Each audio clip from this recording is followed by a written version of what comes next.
नमस्कार, खम्मागणी KP news 24/7 में आपका स्वागत है। मैं हूं आयुषी विजयवर्गीय आपके साथ। तो चलिए खबरों के सफर की शुरुआत करते हैं और सबसे पहले एक नजर हेडलाइंस पर।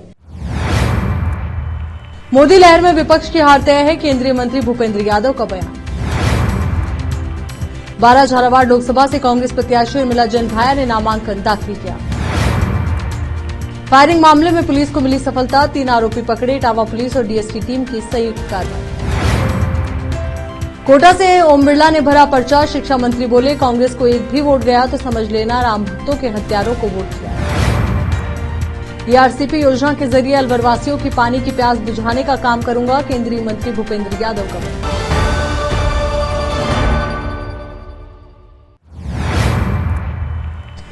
अब देखते हैं समाचार विस्तार से। केंद्रीय मंत्री व लोकसभा प्रत्याशी भूपेंद्र यादव ने तिजारा विधानसभा क्षेत्र में जनसंपर्क किया।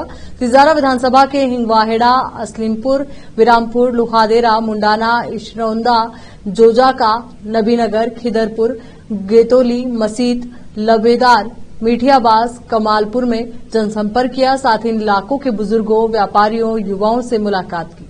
महिलाओं और भाजपा कार्यकर्ताओं से अलवर के विकास के संबंध में चर्चा की। केंद्रीय मंत्री भूपेंद्र यादव का स्थानीय निवासियों ने बड़े ही हर्षोल्लास के साथ फूलमाला, साफा बांधकर, फलों से तोलकर और चांदी का मुकुट पहनाकर भव्य स्वागत और अभिनंदन किया। केंद्रीय मंत्री भूपेंद्र यादव ने इलाके के सभी निवासियों को हाथ जोड़कर धन्यवाद दिया। उन्होंने कहा कि आप लोगों द्वारा मिल रहे प्रेम और स्नेह का सदैव आभारी रहूंगा। आप सभी लोगों के प्यार और मुझ पर विश्वास से ही मुझे विकास की प्रेरणा मिलती है। अलवर की जनता से मेरा विशेष लगाव है। उन्होंने स्थानीय निवासियों से मोदी जी के हाथ मजबूत करने की अपील की। उन्होंने कहा कि मोदी जी की गारंटी और मोदी पर विश्वास का कोई तोड़ नहीं है। केंद्रीय मंत्री ने कहा कि मोदी लहर में विपक्ष की हार तय है। 2024 के लोकसभा चुनाव में जनता विपक्ष के जहाज को डुबो देगी, क्योंकि विपक्ष के शासनकाल में देश ने इमरजेंसी, घोटालों, परिवारवाद का दुख झेला है। देश की आर्थिक स्थिति खराब करके विपक्ष ने अपनों की जेब भरी। प्रदेश में 2014 में मोदी जी को चुना, उसके बाद भारत देश आत्मनिर्भर की राह पर आगे बढ़ा है। आज देश में स्टार्टअप की संख्या देख लीजिए, नए इनोवेशन को देख लीजिए, नए रक्षा उपकरण को देख लीजिए। देश की लखपति दीदी योजना, उज्ज्वला योजना से महिलाओं के विकास देख लीजिए। देश 5वीं बड़ी अर्थव्यवस्था बना है, आप देख लीजिए। जी हां, ये सब मोदी जी के 10 साल के कार्यकाल में ही हुआ है। आज हमारा देश खुद के हथियार बनाकर दूसरे देशों को बेच रहा है। रूस यूक्रेन युद्ध में मोदी जी के एक फोन से युद्ध समय समय पर रोका गया, इसलिए से फिसले कि भारतीय नागरिकों को नुकसान न हो, उन्हें बाहर सुरक्षित निकाला जा सके। ये मोदी सरकार की कूटनीतिक जीत है। ये मोदी के मजबूत इरादों को दिखाती है। आज बड़े देश हमारे साथ ट्रेड समझौता करना चाहते हैं, क्योंकि उन्हें विश्वास है कि मोदी जी के विकास पथ में कोई रोड़ा नहीं अटका सकता, क्योंकि उन पर 140 करोड़ देशवासियों का प्यार और आशीर्वाद है। इस अवसर पर विधायक बाबा बालकनाथ, रामहित यादव, मामन सिंह यादव, रामकिशन मेघवाल, संदीप दायमा, विधायक जसवंत यादव, करण सिंह यादव, मंजीत चौधरी, अंजलि यादव सहित अनेक भाजपा कार्यकर्ता एवं पदाधिकारी उपस्थित रहे। अलवर से संवाददाता रुपेश शर्मा की रिपोर्ट। कांग्रेस महासचिव सचिन पायलट ने राजस्थान के पूर्व मुख्यमंत्री अशोक गहलोत के साथ अपने मतभेदों की पृष्ठभूमि में कहा है कि अतीत को पीछे छोड़कर आगे बढ़ना पार्टी के हित में था। उन्होंने ये भी कहा कि वो गहलोत के पुत्र और जालोर लोकसभा सीट से वैभव गहलोत के लिए 100% प्रचार करेंगे। पायलट ने कहा कि साल 2004 के लोकसभा चुनाव का इतिहास 2024 में भी दोहराए जाने की संभावना नजर आती है। परिस्थितियों को देखते हुए, अधिकतर लोगों के बीच नाराजगी देखते हुए 2004 की पुनरावृत्ति बहुत संभव है। आप मीडिया में जो नहीं देखते हैं वो जमीन पर वास्तविक भावना है। भाजपा की जुमलों और अति आत्मविश्वास की इस राजनीति की अपनी सीमाएं हैं। झालावाड़ 12 लोकसभा क्षेत्र से कांग्रेस प्रत्याशी उर्मिला जैन भाया ने बुधवार को अपना नामांकन पत्र झालावाड़ में निर्वाचन अधिकारी के समक्ष पेश किया। कांग्रेस प्रत्याशी भाया बुधवार सुबह पूजा अर्चना और देवदर्शन के बाद शुभ मुहूर्त में सुबह 11 बजे निर्वाचन अधिकारी के समक्ष पहुंची और अपना नामांकन पत्र निर्वाचन अधिकारी को दाखिल कर दिया। इस दौरान झालावाड़ कांग्रेस जिला अध्यक्ष वीरेंद्र सिंह गुर्जर, प्रत्याशी उर्मिला जैन के पति पूर्व खान एवं गोपालन मंत्री प्रमोद जैन भाया, 12 जिलाध्यक्ष रामचरण मीणा, प्रदेश कांग्रेस कमेटी सचिव हंसराज मीणा, उदपुरिया खानपुर विधायक सुरेश गुर्जर, पूर्व विधायक पानाचंद मेघवाल, निर्मला सहरिया व करण सिंह राठौड़ सहित अन्य पदाधिकारी मौजूद रहे। इस अवसर पर प्रत्याशी उर्मिला जैन ने कहा कि झालावाड़ की मैं भानेज हूं, 12 की मैं बहू हूं, मैं शरीर एकमात्र हूं, जनता मेरी ऊर्जा है, पूरा झालावाड़ और 12 मेरा परिवार है। एक भानेज 100 ब्राह्मण के बराबर होती है। उन्होंने कहा कि एक तरफ समाज सेविका और एक तरफ राजा महाराजा हैं, जो 4 बार से यहां से सांसद रह चुके, लेकिन उन्होंने जनता का कोई काम नहीं किया, क्षेत्र का कोई विकास नहीं किया। सिर्फ राजकीय जनता जान चुकी है, राजा महाराज के राज से उब चुकी है। प्रत्याशी भाया ने जीत के बाद झालावाड़ 12 कृषि प्रधान क्षेत्र के संतरा और चावल के उत्पाद की पहचान नेशनल स्तर पर दिलाने का भरोसा दिलाया। साथ ही झालावाड़ बारा के संपूर्ण विकास करने का भरोसा दिलाया। बारा से संवाददाता ब्रजेश यादव की। केंद्रीय मंत्री व लोकसभा प्रत्याशी भूपेंद्र यादव ने राजगढ़ लक्ष्मणगढ़ विधानसभा क्षेत्र में जनसंपर्क किया। विधानसभा के कोठी, नारायणपुर, मीन भगवान मंदिर, भाखरी, मजेड़ा, चित्तौस, इंद्रपुरा, गोविंदपुरा, राजगढ़ कॉलेज, पंचायत समिति राजगढ़, महेंद्र जी की हवेली ठिकाना, गंगाबास, मेला का चराहा, अभिभाषक मंडल, सराय बाजार, हनुमान मंदिर, गोल सर्कल, चेपड़ बाजार, गणेश पोल, पुराना राजगढ़, कलेसान, टेगड़ी इन इलाकों में जनसंपर्क किया। जिस जनसंपर्क में भूपेंद्र यादव कैबिनेट मंत्री और अन्य विधायकों के साथ जीप पर सवार होकर लोगों के बीच पहुंचे। इस दौरान हर इलाके में काफी भीड़ केंद्रीय मंत्री की एक झलक पाने को आतुर दिखी। भूपेंद्र यादव ने इलाकों के बुजुर्गों, व्यापारियों, युवाओं, महिलाओं और भाजपा कार्यकर्ताओं से अलवर के विकास के संबंध में चर्चा की। केंद्रीय मंत्री का स्थानीय निवासियों ने बड़े ही हर्षोल्लास के साथ फूलमाला के साथ अभिनंदन किया। केंद्रीय मंत्री ने इलाके के सभी निवासियों को हाथ जोड़कर अभिवादन स्वीकार किया। उन्होंने जनसंपर्क के दौरान कहा कि आप लोगों द्वारा मिल रहे प्रेम और स्नेह का सदैव आभारी रहूंगा। अलवर की जनता से मेरा विशेष लगाव है। उन्होंने स्थानीय निवासियों से मोदी जी के हाथ मजबूत करने की अपील की।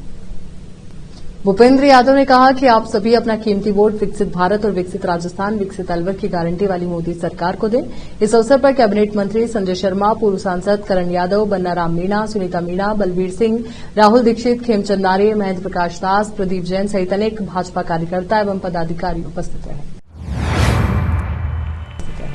कोटा जिले के इटावा नगर में 30 मार्च रात्रि को गेता रोड तिराहे पर हुई फायरिंग मामले में इटावा और पुलिस और डीएसटी टीम ने संयुक्त कार्रवाई करते हुए 3 आरोपियों को गिरफ्तार करने में सफलता हासिल की। इटावा डीएसपी शिवम जोशी ने बताया कि सत्यनारायण गोचर नामक युवक पर पुरानी रंजिश को लेकर फायरिंग की थी, जिसमें राहगीर हेमंत शर्मा को गोली लगी थी। उक्त मामले में गौरव मीणा, रोहित मीणा, कौशल मीणा को गिरफ्तार कर लिया। वहीं अन्य आरोपियों की तलाश की जा रही है। उक्त कार्रवाई को अंजाम देने में डीएसटी टीम के प्रभारी कैलाश चंद यादव, इटावा एसएचओ मांगीलाल यादव की अहम भूमिका रही, जिसके चलते आरोपियों की गिरफ्तारी हो पाई। इटावा से संवाददाता जितेंद्र कुमार नागर की रिपोर्ट। दिनांक 30 तारीख को इटावा कस्बे में जो फायरिंग हुई थी, उस फायरिंग के तीनों आरोपियों को हमारी इटावा थाना पुलिस और डीएसटी ने मिलकर धर दबोचा है।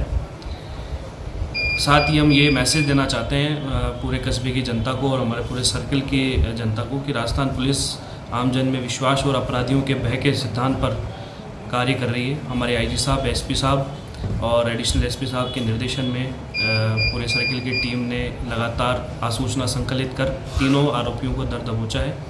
और ये मैसेज देना चाहते हैं हम कि इस तरह की घटनाओं को अंजाम देने वाले आरोपियों के खिलाफ सख्त से सख्त कार्रवाई की जाएगी और किसी को भी नहीं बख्शा जाएगा। सर, किसकी गिरफ्तारी हुई है? इसमें 3 आरोपी हैं, गौरव मीणा और एक कौशल मीणा है और एक रोहित है। सर, और लोग भी संलिप्त है इसमें? अभी इन्वेस्टिगेशन जारी है। इन्वेस्टिगेशन में अगर किसी का भी और नाम सामने आता है तो उनको भी हम अरेस्ट करेंगे। सर, ये फायरिंग गैंग वार के चलते हुई थी? ये गैंग वॉर नहीं थी, ये बेसिकली इनके बीच में किसी बात को लेकर कहासुनी हुई थी। गैंग जैसा यहाँ इटावा में कोई प्लेस नहीं है गैंग्स का और इस तरह की कोई घटना नहीं है, लेकिन इनके बीच में आपसी रंजिश को लेकर कोई बातचीत हुई थी, जिसकी वजह से बदला लेने की नीयत से इन्होंने इस तरह से किया है। किसके ऊपर किया था सर फायरिंग? क्या था? ये सत्यनारायण और अखिलेश गोचर के ऊपर के साथ इनकी जो है अनबन थी, उसको ये टारगेट बनाना चाह रहे थे, लेकिन उसमें किसी राहगीर के गोली लगी थी। यहाँ रुक रहे एक छोटे से ब्रेक के लिए, फौरन लौटेंगे।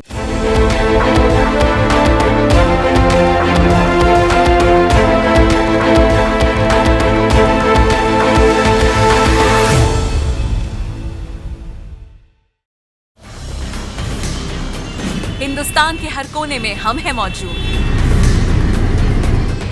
24 घंटे हालात पर गहरी नजर, खबरों से जुड़े चुपते सवालात और आपको दिखाता है धार्मिक, सामाजिक, राजनीतिक, लोकल और इंटरनेशनल न्यूज की सबसे बेहतर कवरेज, जो आपको रखती है हर पल बाखबर। देश और दुनिया भर की खबर के लिए देखते रहें केपी न्यूज 24/7। ब्रेक के बाद एक बार फिर से आपका स्वागत।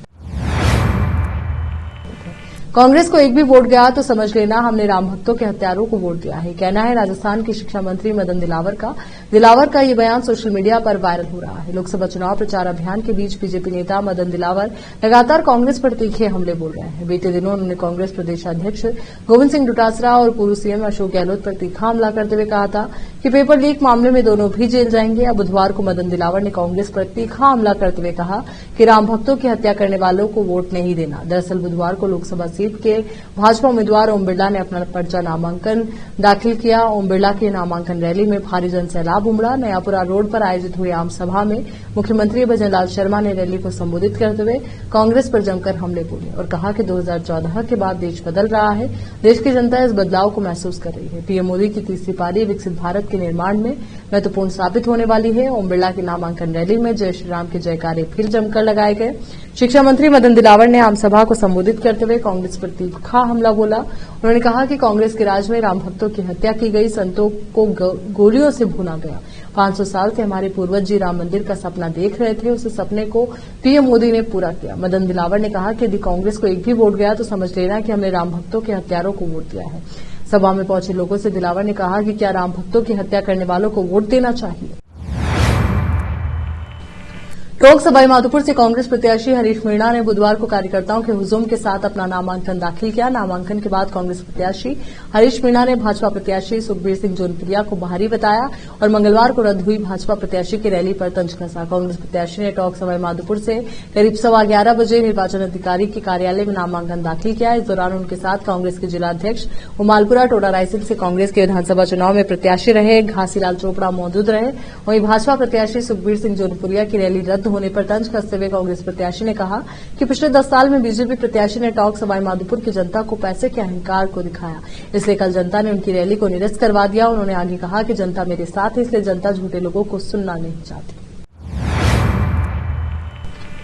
गंगानगर से पूर्व कांग्रेस सांसद शंकर पन्नू सहित अनेक नेता बुधवार को यहां भारतीय जनता पार्टी में शामिल हो गए। भाजपा के यहां प्रदेश मुख्यालय में आयोजित कार्यक्रम में पूर्व सांसद पन्नू, पूर्व विधायक जेपी चंदेलिया, नंदकिशोर महरिया और शिमला देवी के साथ विधानसभा चुनाव लड़ने वाले कई नेताओं ने भाजपा का दामन थामा। पार्टी के बयान के अनुसार प्रदेश सह प्रभारी विजया राहटकर, ज्वाइनिंग कमेटी के संयोजक अरुण चतुर्वेदी और भाजपा प्रदेश उपाध्यक्ष नारायण भट्टाचार्य ने नेताओं को पार्टी में स्वागत किया।